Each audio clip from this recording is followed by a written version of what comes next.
And what you start realizing, if the body is all connected, we spend too much of our life looking at things in isolation.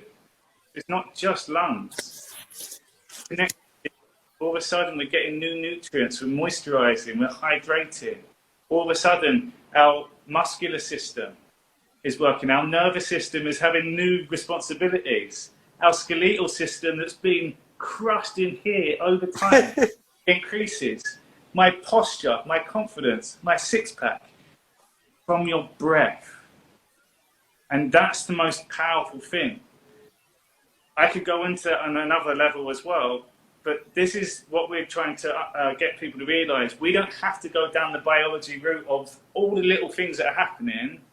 If we just looked at one connective unit, this body all works in conjunction. One positive thing for this is going to have an influence on the rest of your life, even if you're not realizing it to start with. That was one. The second one with that, James gave an amazing example of his client where he just stopped doing their tracks. I've had women, empowering women, influencing women, and their whole ethos is empowerment. And they have this responsibility. They come in and like, what's been going on? Ah! Stop. Just quickly close your eyes. All I want you to do is just listen to me. Breathe in, breathe out. Let go. Let go. I've done that to, I'd say 5 that I know straight away. All started crying, burst out crying.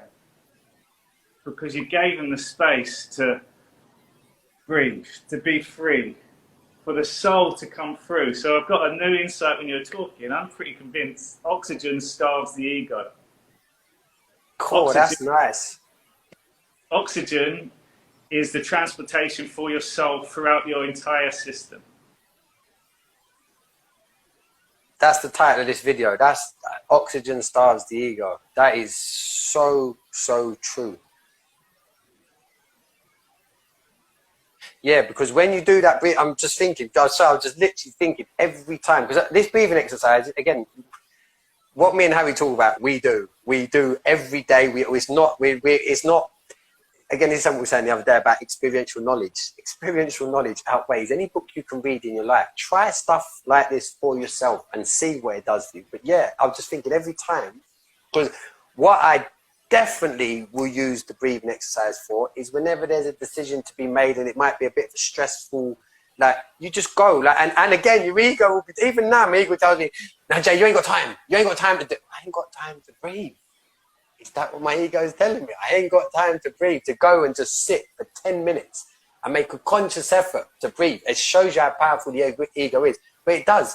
Every time you do that breathing exercise, no matter what you've been worrying about, what you've got going on, you will instantly have so many oxygenated alternatives, which you go, why didn't I think of that? And you did, why didn't I? Because you get, your ego keeps you, again, so starved of what you need, oxygen, to actually allow yourself to think. Because again, oh my God, Hazza, what happens when your brain gets starved of oxygen?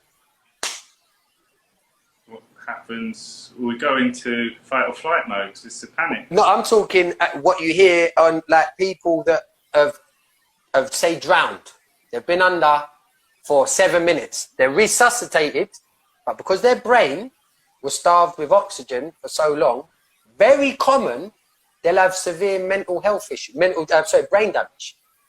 So again, that is a physical example of what you just said.